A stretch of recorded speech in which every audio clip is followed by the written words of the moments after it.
like to wait a couple minutes? I guess out of courtesy to other people who may want to watch. Wait a minute. No problem.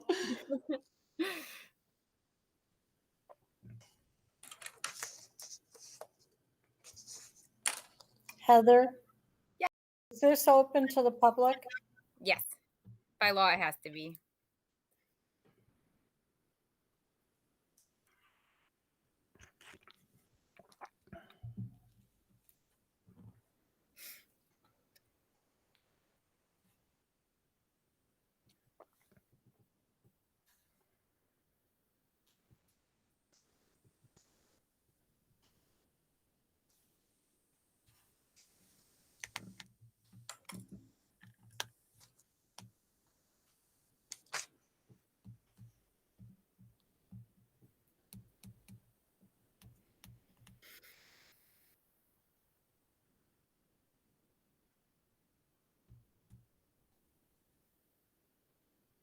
Heather, I have 5 o'clock, so I'm going to go ahead.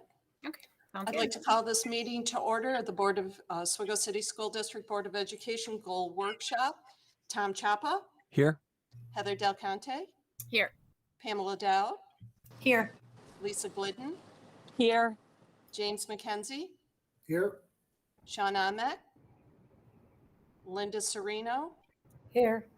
and Student Representative Zachary Dima. Here. Thank you, and I will turn it over to the Board of Education, and you have a good night. Okay. Thank you, Karen. Thanks. Zachary, it's good to see you. Welcome. Yeah, hi. Soccer season's finally over, so I take my safe one again. It's all good. We missed you, but we're glad you had a good soccer season. And I'm just going to turn things over to Tom. Tom has agreed to moderate for us tonight, and so thank you for that, Tom. And I'm going to turn things over to you. Thanks, Heather. Basically what I wanted to do is, in the past, I've spoken about this. Did a little bit of the training for evaluations, for board evaluations and super evaluations, and part of it is really getting the language correct and the agreement in terms of what we're talking about, in both for the super evaluation and for our own evaluation. So I know we're coming to this late, but I still wanted to move forward with it. So at least we can agree on a process, instruments, how we want to do it moving forward, and then we can set a date in the future when we can start to hone things in. Does that make sense? Okay, so that's what I want to do. Starting off, I mean, first of all, Mathis, with your instrument, that's one of the things that we should do is just come to agreement on that. And I think we utilized it last year. And I just wanted to make sure we were all in agreement and you going forward with it this year. Right? And you still want to use it, correct? Yes. Okay, so we're all good with that, right? So then We are, but I just wanted to have one question about that.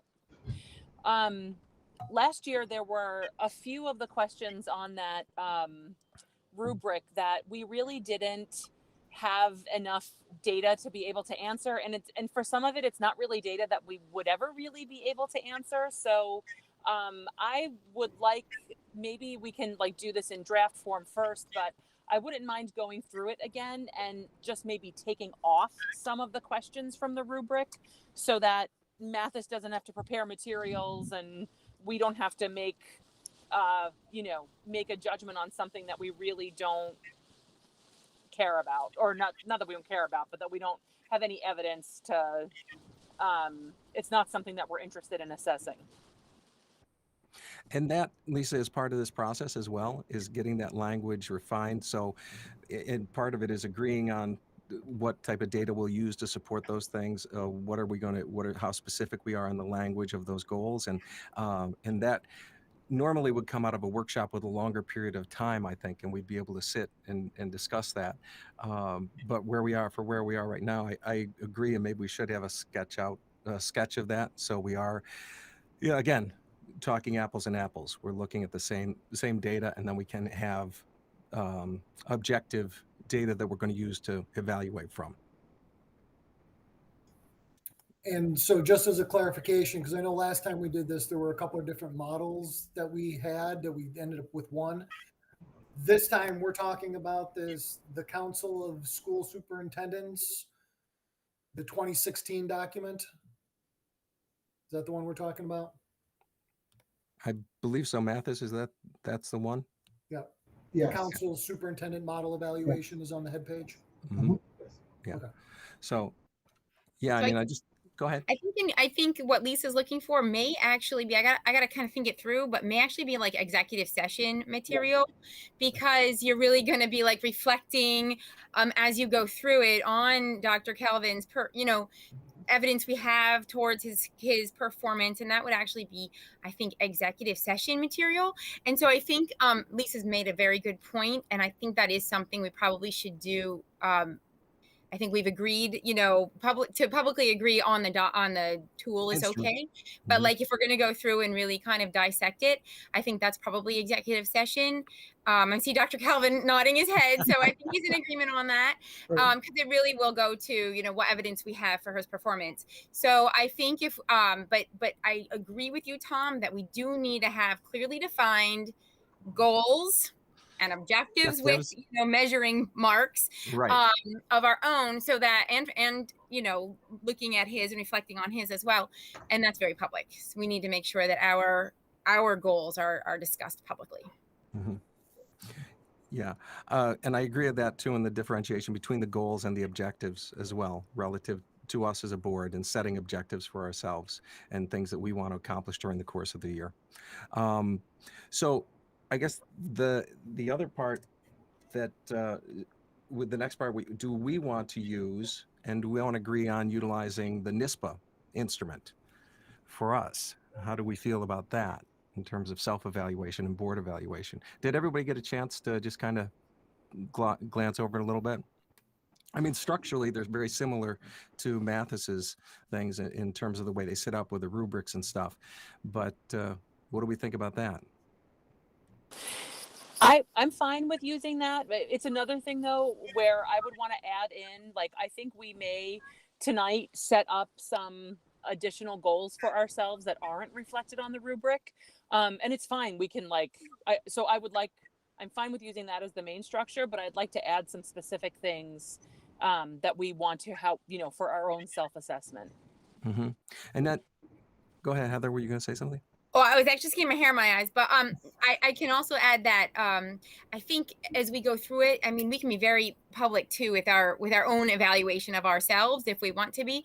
But so we can go through that document with our goals, and have the conversation once we establish our goals, so that we make sure we aren't, spending a lot of time. I mean, I see the benefit of the formalized qualitative or quantitative process, but I think we can also be very qualitative in our approach and kind of conversational oriented as well when it comes to assessing ourselves.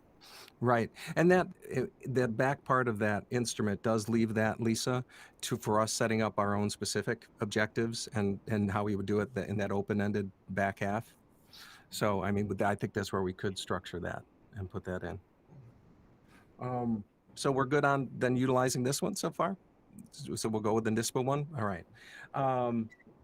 So utilizing this, and again, was everyone able to look at the timeline on page 6? It gives you a structure, how it flows throughout the year. And basically what we're doing right now is the board reviews and agrees upon the evaluation process, the instrument, the rating method, and possible supporting documents, information, data to be used for the performance, right? And here the board president will review the evaluation process and instrument with new board members. But this is according to this process, it goes on continually throughout the year. You do that, then we have an informal mid-year formative performance assessment for ourselves. And then in the spring, individual board members complete a self-evaluation.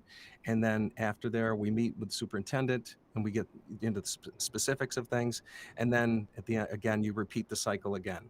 So if we're going to do that, we are in a good place right now, and into as evaluation, what we're going to use, what tools we're going to use.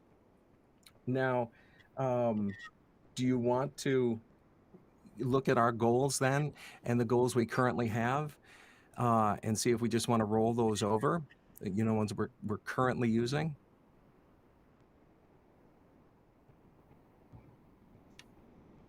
I'm fine with that, Tom.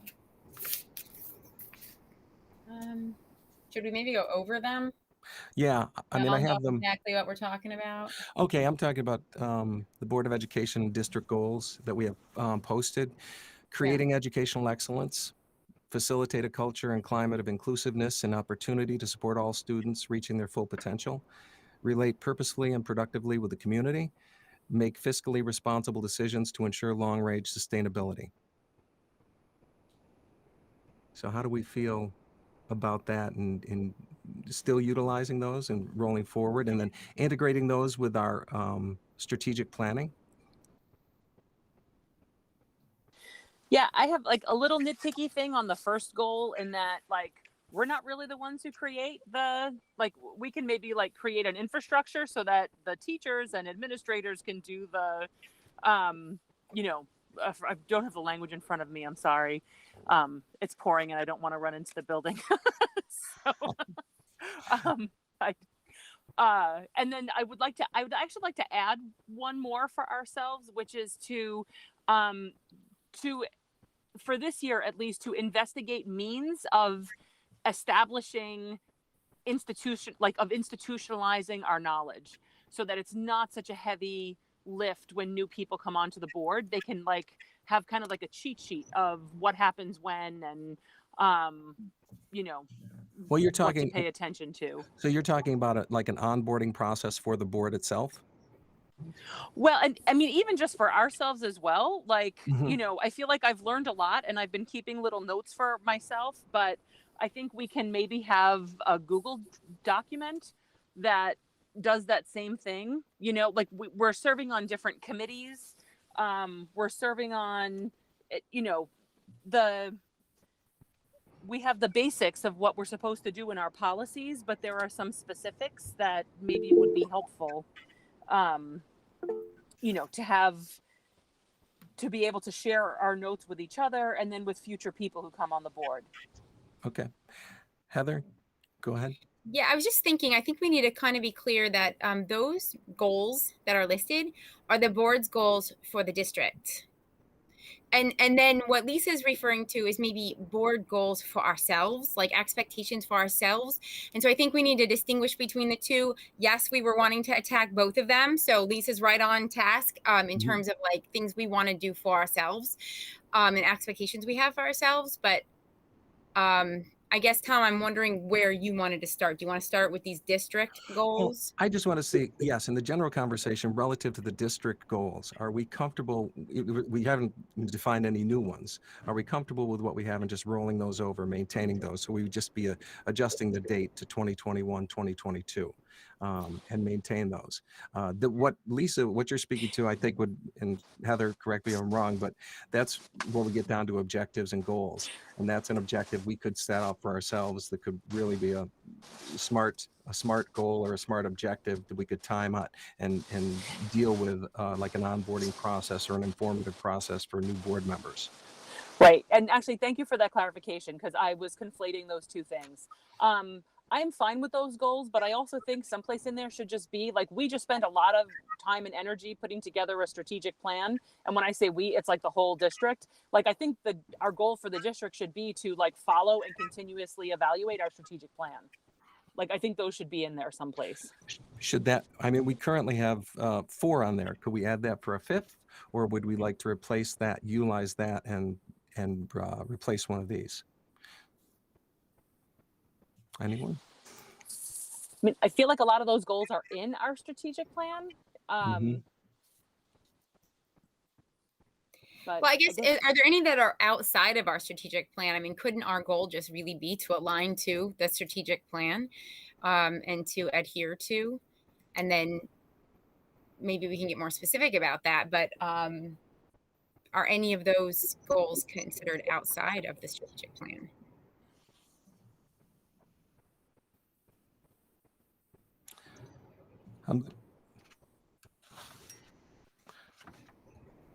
Couldn't it just go under number 3? If I have the right paper in front of me. What is your 3, Linda? Related purposefully and productively with our, let's see, develop and publish district strategic plan. No, and then there's another one, develop a process of consistency and clearly communicating that with the stakeholders, internal and external. Okay. I'm not sure which one. I don't know if I got, if mine has 4 goals. Mhm. And the first one is reopen the district while ensuring the health and safety. That's the Is one I that- have. Yeah, that's the one I got, Tom. Oh yeah, no, I was talking about our district goals as board and district goals that are posted on our page. Oh. That are posted on the website. That's what I was talking about when we come So in and those. They're different than what we got. Well- I think the confusion is that these are 1920, and then we reworked 2021 goals, and then and I think they were worded somewhat differently. Or do I have that wrong, Okay. Tom? Do I have that wrong? I could have that wrong. I'm not sure on that, but I'm saying these. Because the ones, if that's the case, then we need to pull the ones off of the website now, because these are the ones that are currently up on our webpage. No, yeah, I think actually we're looking at the board goals document, like it's a Word document that was sent out that are specifically the board goals. Mhm. And Tom, you're talking about the district goals. I'm just getting to the website. So Yeah, it's I think we are talking about 2 different things. right. Yeah. That's part of the. See, and this But I is think one of, there's some confusion what it was we were doing last year, whether we were making board goals or district goals. And I think that document, that Word document, really kind of, and this is where Lisa, I think, was kind of seeing the confusion. It kind of like has a leg on both sides. So I think we probably do need to make that clear. I do really like how these district goals are worded on our website. Like I like the wording of it and how it's said, and they're really broad and kind of global. And then what you do is underneath them, you can add specifics. But I wonder if there's a way of taking last year's goals and making them our board goals.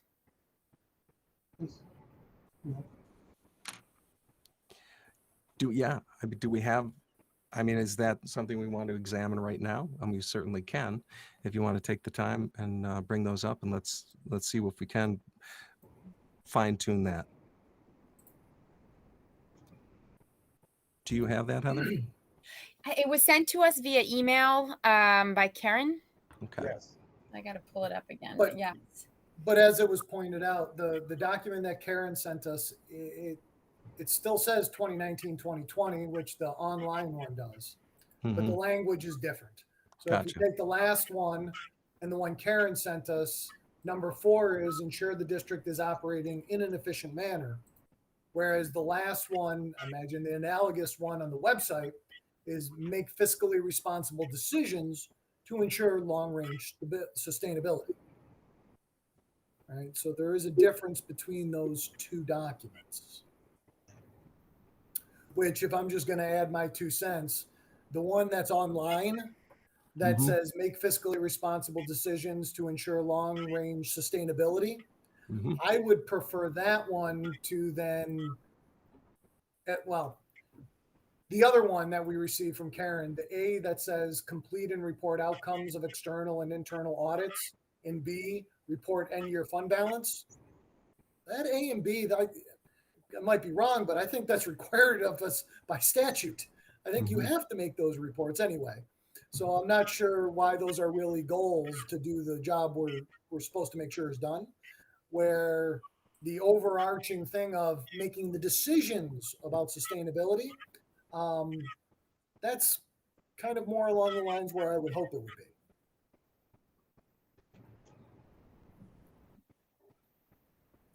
So I would just So- like to say, go ahead, Tom. No, go ahead. Go ahead. Well, I Heather. would just like to suggest, I really think that the district goals as are on our website are well stated. I think we need to get a little more specific with like measurable objectives on those. And then I really do like these as maybe our goals, but instead of, like, to Lisa's point, instead of saying ensure a high quality education, it would be support the administration to ensure a high quality administration, or support the district ensuring And then we can have specifics for ourselves, because her point is a good one, that we're not doing that work, but we certainly do have to support it meaningfully in the decisions we make. And I think instead of reopening the district, support the district in ensuring the health and safety of students and staff. How do we think about that? And then we can now use these to plug in Lisa's idea about the institutional knowledge as well, which would probably go under 4. Ensuring the district is operating in an efficient manner also goes to our responsibility to making sure that the board is operating in an efficient, educated manner as well. Mm-hmm. But Jim, you were saying you liked the language of the current one. Fiscally responsible decisions ensure long-range sustainability, and we could join those together, and making sure the district is operating in an efficient manner. No, I'm thinking, so separate them: district goals and board goals. The district goals can be left as is on the website unless somebody has a problem with the way they're worded. Mm-hmm. And so those will be our district goals. And then use these board goals as they're written, as they were sent to us, as our goals, but kind of change the wording a little bit so that it doesn't reflect something that's administrative based. It reflects our job as board members. Okay. Am I making any sense? Yeah, you are. The big thing is what we're tackling right now, as the website reads. Yes. Under our website for Board of Education goals, it actually reads the Board of Education and district goals. Yeah. So right now we've put the two in that document that's online. They've already been meshed together.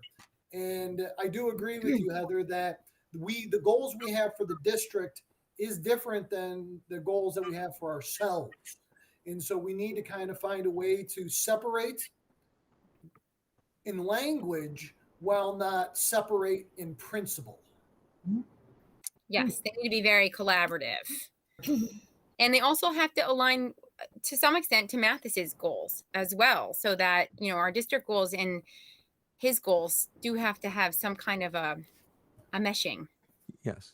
And all of them onto the strategic plan. I mean, everything has to feed into that. So Jim, I know what you're saying. So Heather, correct me if I'm wrong. You want to then leave these as is, correct? The ones that are on do we want to take the title away and not make them Board of Education district goals, just make them the district goals? Mm-hmm. Okay. Yeah. All right. So we can do that. And then we will take the ones that were sent to us, and we can massage those and work with those to utilize those as our board goals. Right. Correct? Yep, that makes perfect sense, because we start with the whole district goals as we view them, then the board goals to help facilitate that, and then the superintendent goals. That's the hierarchy. Right. Yes. So I like that.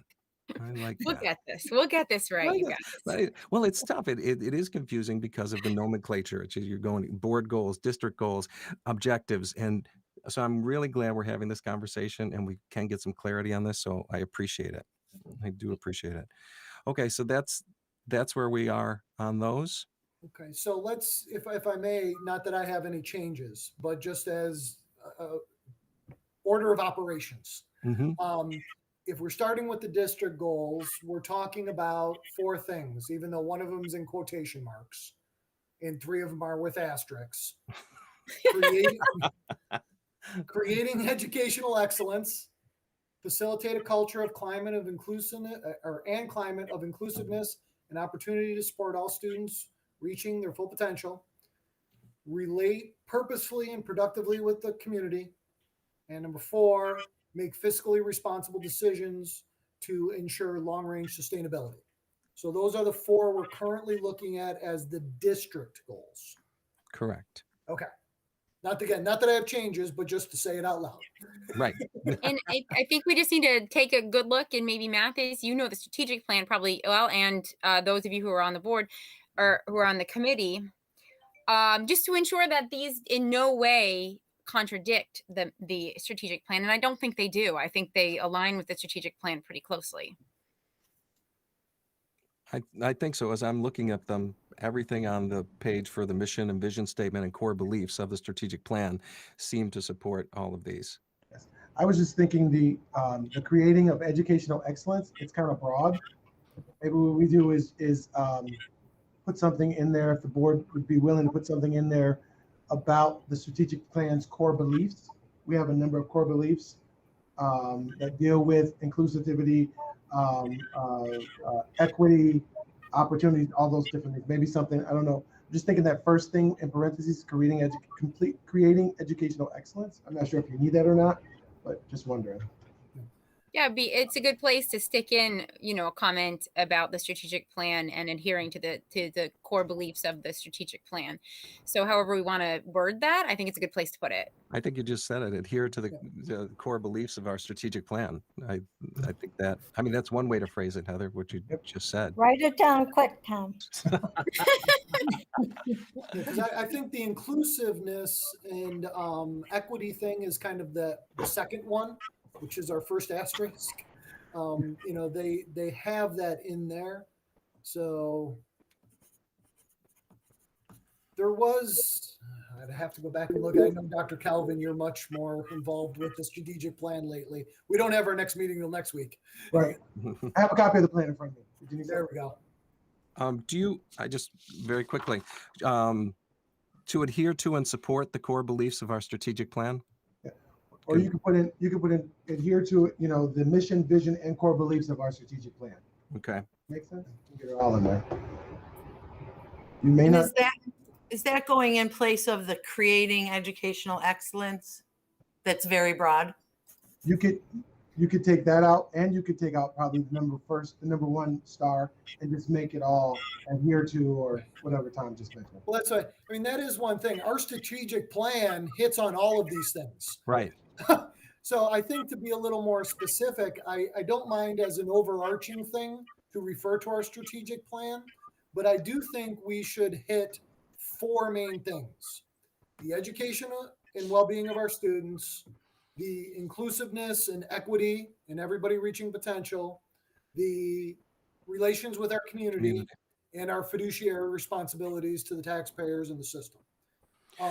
I would still be in favor in touching somewhat in the language, all 4 of those, just because of they are the 4 kind of main tenets of our strategic plan. Could you use the create educational excellence as an overarching statement by adhering and supporting the vision and mission statements and core beliefs of our strategic plan, and then add everything, let everything else go under, keep them as is? You're just taking one statement for the top that integrates the strategic plan. So the creating educational excellence piece, that was a part of the former plan that they had. Mm-hmm. Now we use the terms, or we use the statement is we educate, inspire, and empower all students. Okay. Maybe in parentheses you want to use that instead of the old strategic plan language. I like that better. Yes, I like that. There's nowhere does it say the health and safety of anybody. So I think in this day and age, that's got to be clearly written also somehow. Yeah, I would agree with that. And not only because of the pandemic, but because of some of the unfortunate consequences of the pandemic and being out of school for a while and getting students reacclimated to what is appropriate and what is not in the schools. That does deal with the health and safety, including mental health. I was going to say that, especially all the mental health issues. Yeah. So I guess we need to figure out a way to word that. Yeah. Mathis, can you repeat how it was said in the strategic plan? Okay. In terms of, so the overarching theme of the plan is we educate, inspire, and empower all students. That's the mission of the plan, right? So if you, in those parentheses, if you put that right there as the overarching theme. And remove creating educational excellence. And then you have 4 asterisks. So I heard Jim talk about educate. I heard about relationships, fiduciary responsibilities, and also I just heard Jim talk about health and safety and the mental health. So maybe what you could do is create 4 goals based on that. one on educating, something like we will provide a high quality education, for all of our kids or whatever it is that you like to put there. And then relationship we will relate purposely and productively to the community. The fiscal responsibility piece is there already. And then with the health and safety, the district will ensure an environment that provides for the health and safety of kids. Just throwing out ideas. Pam saying, Pam, yeah. You're muted, Pam. I know. I had to get back to this screen to do the mic because now I got to go back to the other one. I don't think that we really need to change facilitate a culture, relate purposely, make fiscally the last three. I think like Mathis said in the parentheses is the mission. And then we just need to add a piece about the health and safety.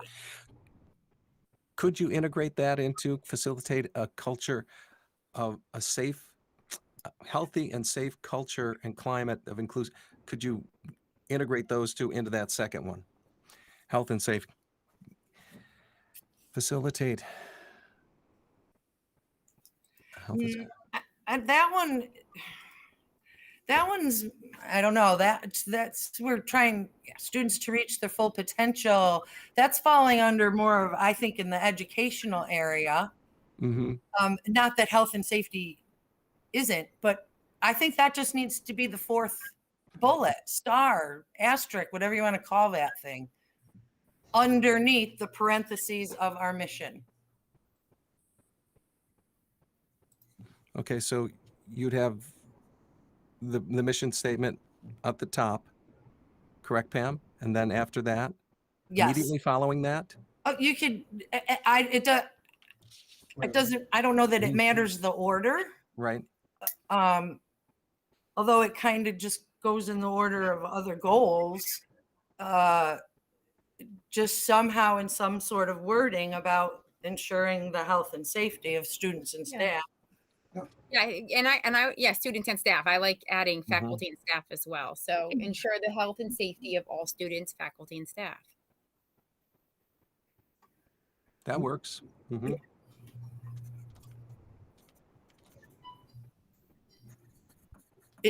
Administrators know that we incorporate them in that group also, correct? Yes. When you say staff, that's I don't want anybody to think we're So do you have to? You don't have to say faculty and staff, just staff, or just faculty, just or staff.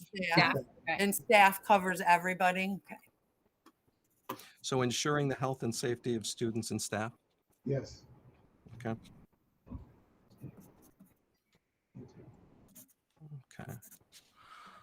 So as we have it, we've got the first, using our mission statement as the overarching, and then utilizing the other ones as we have them now, correct? And adding our fourth, ensuring health and safety of students and staff.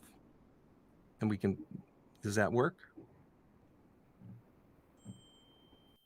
Yeah. I like it. Does anybody else like it? I like it. Okay. Okay. Good. That Wow. was easy. Wow. Yes, we did that. It's a beautiful thing. Okay. So, I mean, I think we're good, and this helps refine this a little bit more. Do we want to look forward or venture into specifics in terms of objectives and goals for the board at this time? Do we want to look at that and just, again, even if we don't come up with anything specific, talk through it, talk through the language, develop it as a SMART goal so it is specific, measurable, achievable, all those elements come into it. And we just, go through that a little bit as an exercise. Could we use the Word document as our foundation, and then we can alter those? Sure. Yeah, because they're Yeah. sorry, they all are relatively aligning nicely, except for number one. Well, it is, except we are reopened. Mm-hmm. Oh, sorry, Pam. I always say, why reinvent the wheel when you can take the wheel and adjust it? Lisa, Okay. did you have Lisa? something? Yeah. Sorry, ahead. Tom. No, you're good. Mhm. You're still muted. Sorry, I know There I you have too many windows open.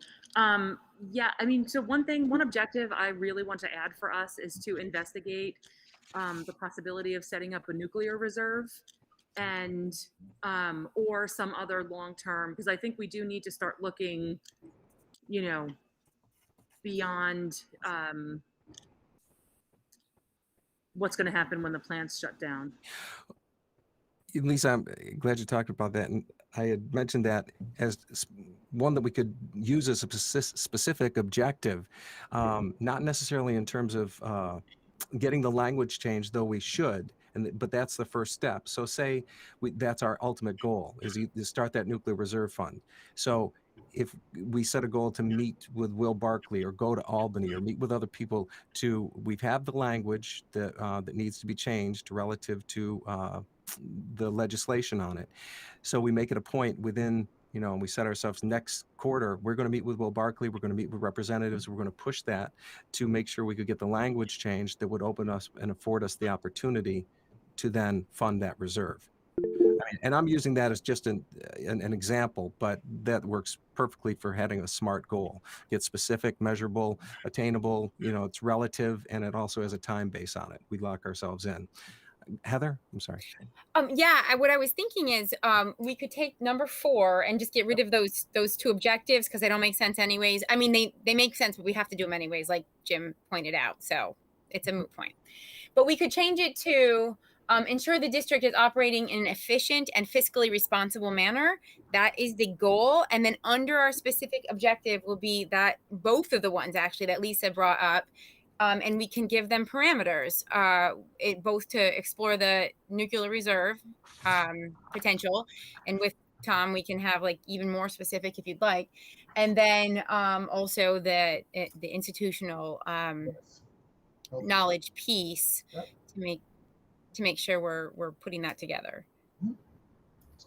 People like that? I completely agree with it. Lisa has a great idea about the nuke reserves. We've talked about it a bunch, but we can't do anything about that other than advocate. Right. And having a goal that specifically says we as a board will meet with individuals, we as a board, however we phrase it, but just set a goal for ourselves that we are going to actively advocate for change. That is something we are going to do or not do, and that's measurable. There's an outcome. Right. We can't make the goal change it because we can't change it ourselves. No. So I think that one's great. And then the second one about talking about creating a document that talks about our institutional memory, our institutional practices. We have something upcoming. We've already talked about reserves, these kinds of things, rather than just say, what do we do with reserves? Well, I don't know. Let's ask and have somebody come in and talk. At some point, we should codify and write this stuff down so that whomever comes on a board next doesn't have to ask the same exact question and have the same exact meeting and go through all of that again. It's no, here is what we've learned. I love both of them. Yeah. And they are both specific. And I think, we can, even if we come out of this today, fine tuning both of those objectives and put a timestamp on them, I think that's a great accomplishment, and it works for us. So I like that. Yeah. What else? Is there anything else that we think? I mean, because I think both of those we could refine and make SMART goals out of them. Would we want to take on something else as well? Is there anything else, or just want to sit with it a little bit and get comfortable with it? I think those definitely speak to number 4. We could kind of go through 1, 2, and 3 and see if we want to keep them or scrap them or reword them. And then if there's specifics inside each that we want to tackle. I really like how 4's come along, and I like that we've picked 2 things that are very important that we can be very specific about. Mm-hmm. And what if we do that for the other 3, and we can scrap them if we don't think they're important. Right.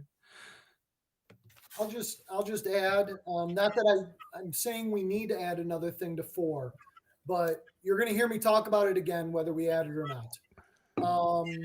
It's a matter of looking at the amount of unused funds we have year after year, and at what point do you decide that you need to adjust how you budget a year if you continuously have unused funds? That ties to the reserves, all right? But it's different than creating a document that talks about how the reserves are used.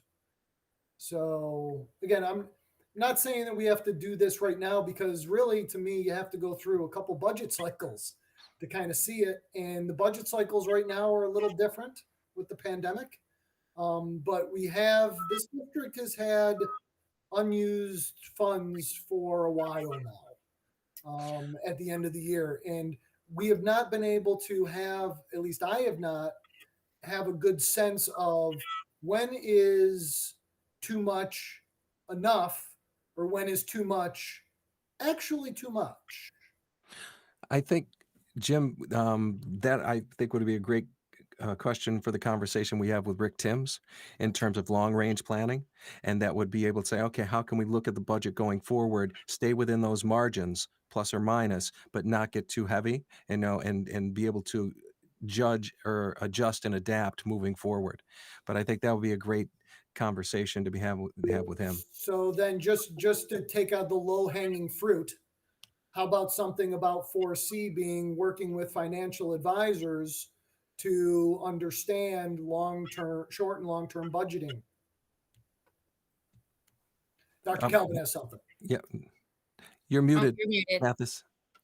Sorry. My suggestion, just a suggestion, we are involved in an efficiency study. Maybe one of your objectives is that we'll complete an efficiency study and get a full analysis as to, how we might be better efficient, which is inclusive of all of those things, right? That's my thought. Mm-hmm. And the efficiency study, That's a fair idea, because then by next year, when we're revisiting, we may be able to actually land a goal that's measurable and attainable based on what, based on that. So I like that, because it leads us right into next year once we have more data yes. to then make a goal that is actually attainable. I don't think there's anything wrong with including some kind of language about the reserves inside that efficiency objective, because honestly, we may or may not achieve all of these, but I do like having them listed so we don't forget them for the next year, and they may roll over, but you don't want to forget, the things that have kind of led us to this point. I agree with that, Heather, because I think it's so easy to lose sight of it. And Heather, you're talking about the nuclear reserve. That's been on my mind for the longest time, and even to the point where we had the legislation, brought it to Will Barkley and had done that. But when we get off on because it's not codified, written down, because we don't have that, we get off doing other things and it just falls back. So I'm so glad that you did that. Pam, I'm sorry, go ahead, Pam. No, that's okay. That's why I raised my hand. Mhm. If I was just thinking if we could maybe word something about reviewing reserve amounts as C under there, just so that we're touching. So again, you're right, need that bullet in there so we don't forget about it. But without the data at this point, we can only review and revisit balances, review and revisit balances in reserves, something to that effect. Jim? So maybe to combine what Dr. Kelvin said there with what you're saying there, Pam, is to actually go with as a goal, something to the effect of, conduct an efficiency study to help us better understand our annual budget and reserve funds. That works. Good wording. Thank you. Okay. We have about 17 minutes left. So and again, this is all great, and I appreciate this. Do we want to look at a couple other ones and just kind of run it through the process? Go ahead, Heather.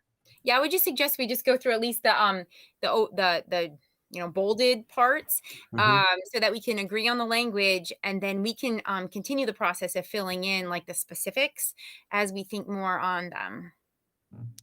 So just based on the what we had before, I think number one, reopen. We're open.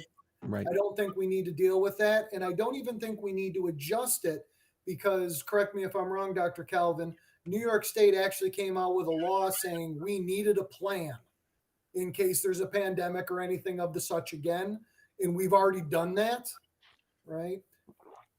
So you're muted again, Muted. Dr. Calvin. I think They you're come safe out with- keeping yourself unmuted. with this one. Yeah.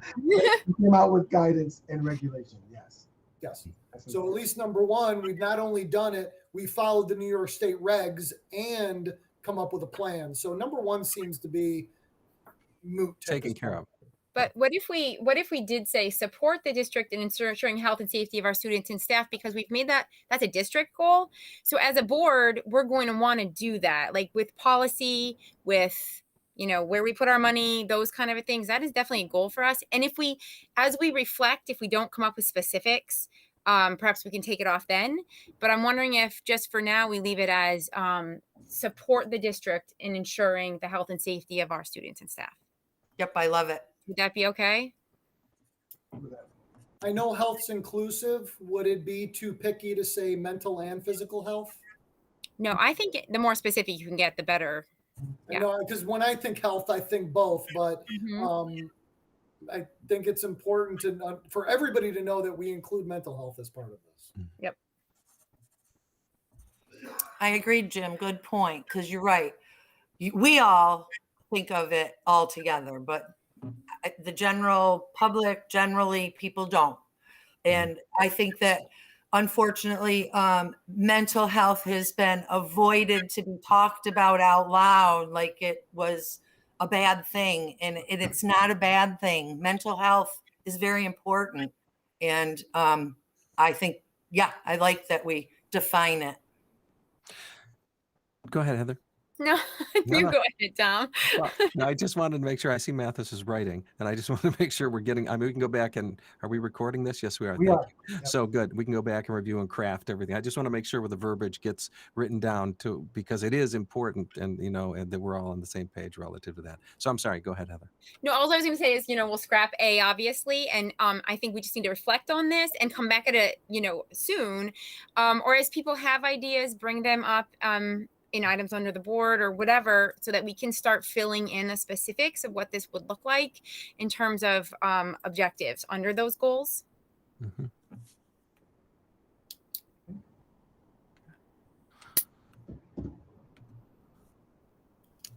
Do you want to go to 2?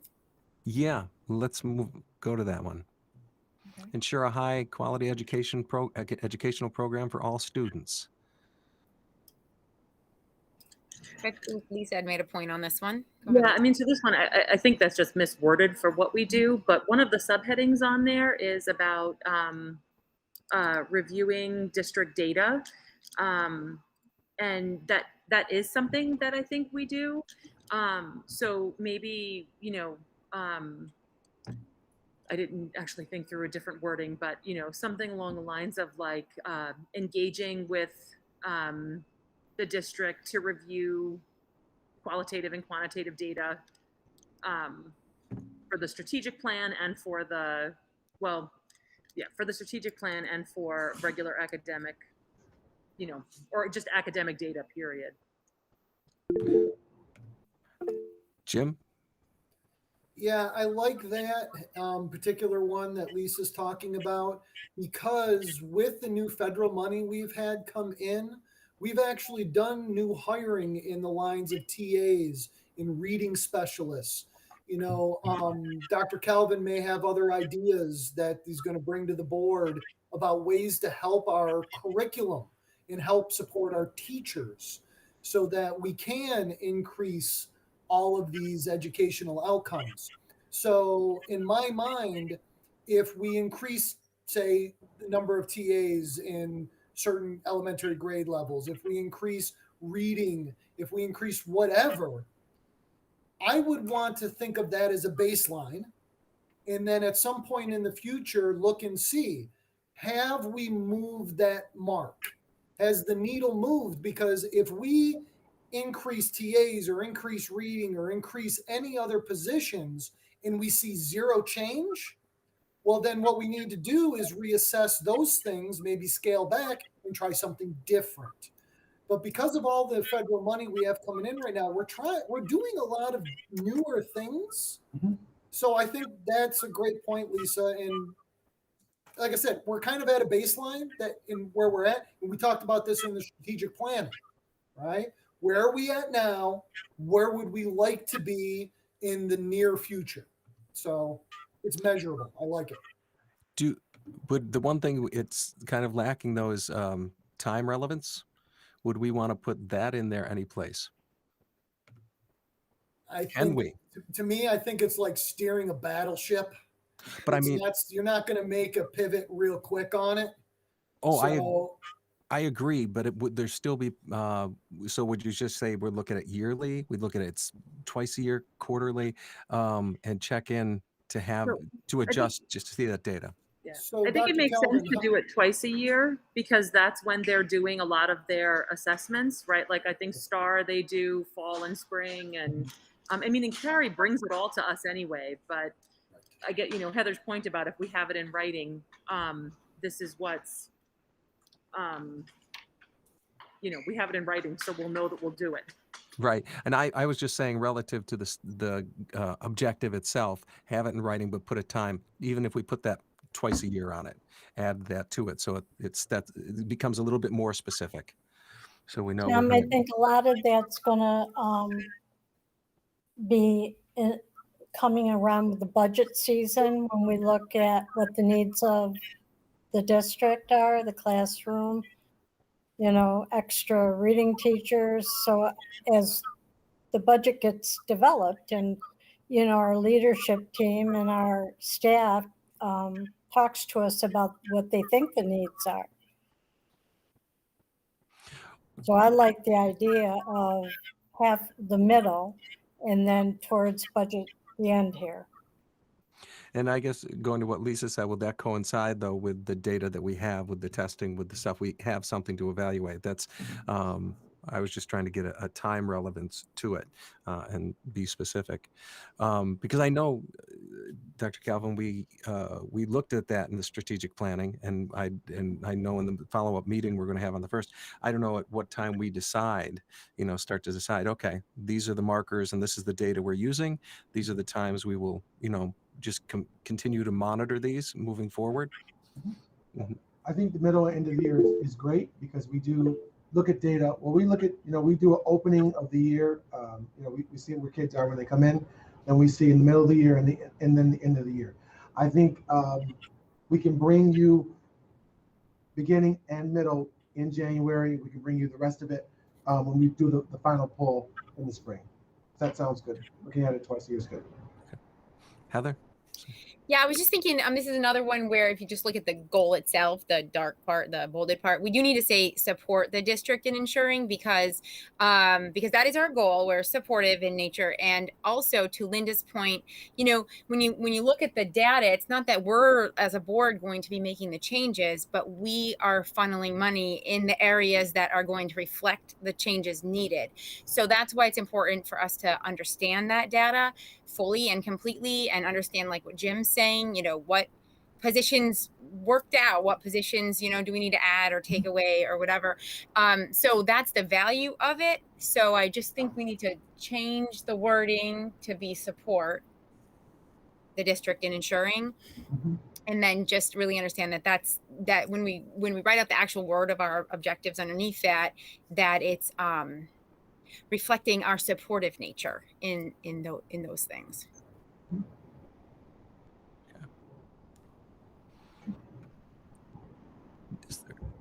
Do you want to go one more round?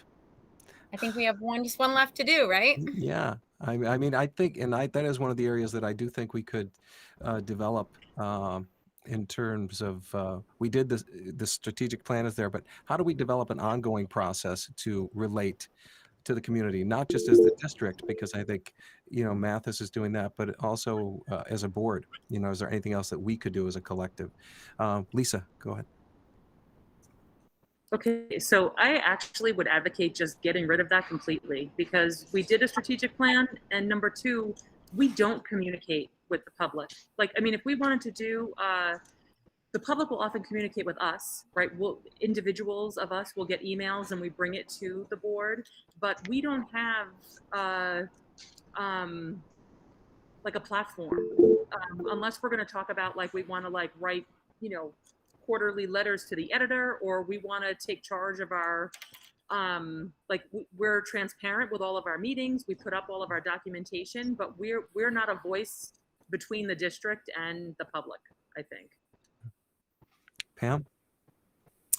Can we support the superintendent in his,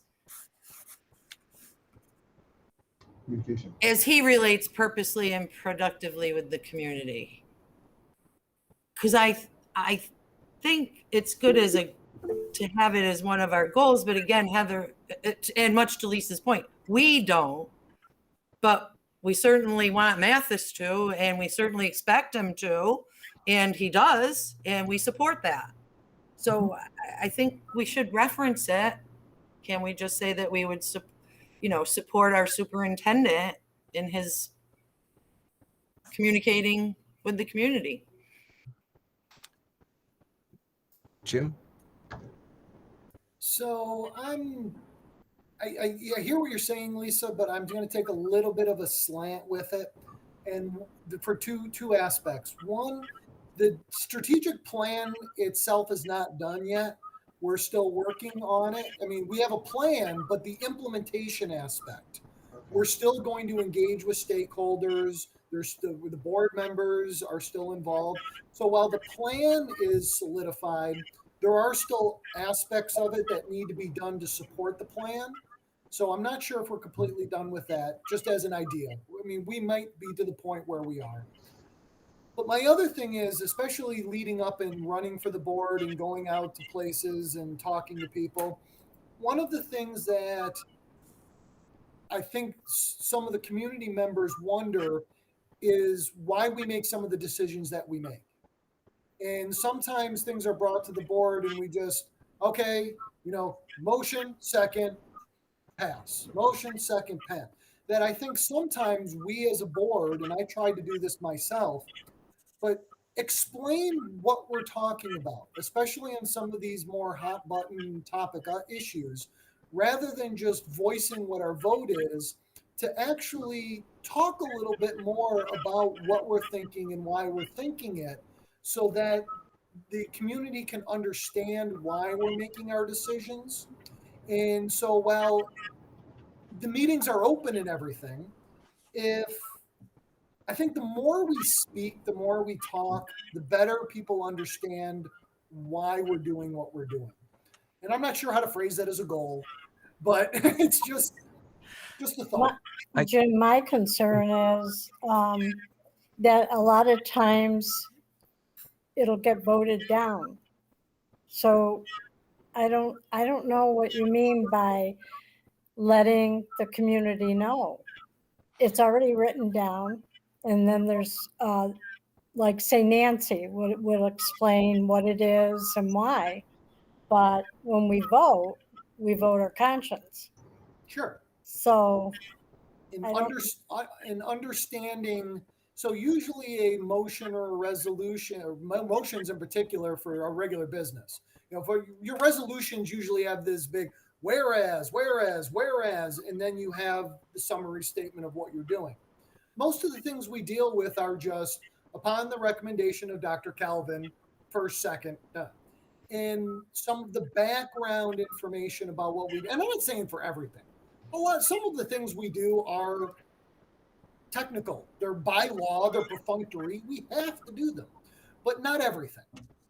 And so again, I'm not saying that I disagree with Lisa. I'm just trying to think of ways that rather than sending an editorial, on behalf of the board, we're sending a public notice, that utilizing our meetings could be a way to increase communication.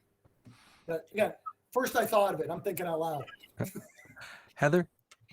Actually, I was kind of encouraged by Lisa's comment, because I think the fact that she feels that way means this has been a point of growth for the board. Because I will tell you, it was put in there previously to reflect some issues that we were having as a board in terms of interfacing with the public, and kind of people having their own little communities and coming and representing that as the whole community, and really understanding what it means to be an elected representative of an entire district.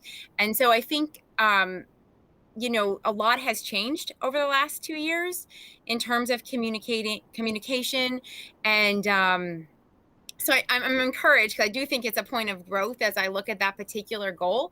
But I still think that it's important to have it there, because I do think it's something we need to continually be mindful of, because we do get emails, we do get people calling us, we do have interfaces with people in the public. And I think it's very important to keep each other accountable in a way to addressing those matters, in the most professional way that we can. So I put some language in the chat that maybe could be an objective, kind of getting to Jim's point about would be to and because he's right, Jim is probably the one who does this most consistently, where he'll say, I'm asking this question just so that the public can hear the answer, even though we have already talked about this. And maybe so utilizing the discussion period when motions are on the floor will help to educate, the public, and let them know that we're not just voting stuff up and down. We have already seen and considered these items.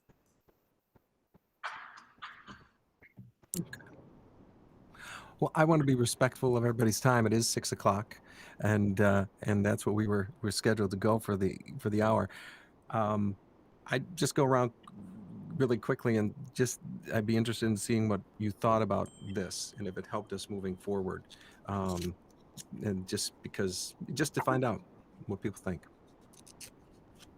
Do you mean our workshop, Tom? Yes, I mean our hour. Yeah, I think this hour. Yeah, I think we've made some pretty good progress here in this hour. Okay, Zach. Yeah. I enjoyed seeing what our goals are, just having a more clear understanding set out in front of me. That was really helpful for me to see what we're going to be doing this year. And I did agree with one of Jim's points of making things a little bit more clear and understanding, because especially for me, I feel a little bit lost with all these adults. So it is easier just to pinpoint the most important factors of what we're doing and really get the public to understand what we're talking about. Thanks, Zach. Zach. Yeah. Good points. So anyway, I think that wraps it up. I'll go back and look at this and see if I can craft some of the notes. I'll confer with Mathis. I think you were taking notes, and Heather as well. But thank you very much, guys, because I appreciate this greatly, because I think it just helps focus a little bit better. So. And Tom, thank you so much. Yeah, thanks, Tom, for moderating. Thank you. So as a point of clarification real quick, so we've got our first two, we went district, we went board. We still have to work on the superintendent's goals. Are we going to take a short period at our next regular meeting, or are we going to do another workshop? I think those are his goals, right? We don't have to adjust his goals. Right. What we could do is, and again, using the NISBA thing about mid-year in our informal kind of performative meeting, that we would talk through things like that, and just we would look at those goals and see where we are, but nothing that would be specific. That would wait until the end of the year. Yeah, I think the only thing we're missing now is to really refine the objectives underneath those goals for our board, so that we have, Tom's very clear about this, the measurable aspect of it. So I think we just have to look at those goals and kind of stick in our wording for our objectives. Right. Great. Well, thank you, everybody. I appreciate it. We need a motion? Move to adjourn. I'll second it. Do we want to discuss it? No. Okay. All those in favor? Hi. Thank you, everybody. Thank you, Tom. Have a great night. Bye. Thanks, Jack.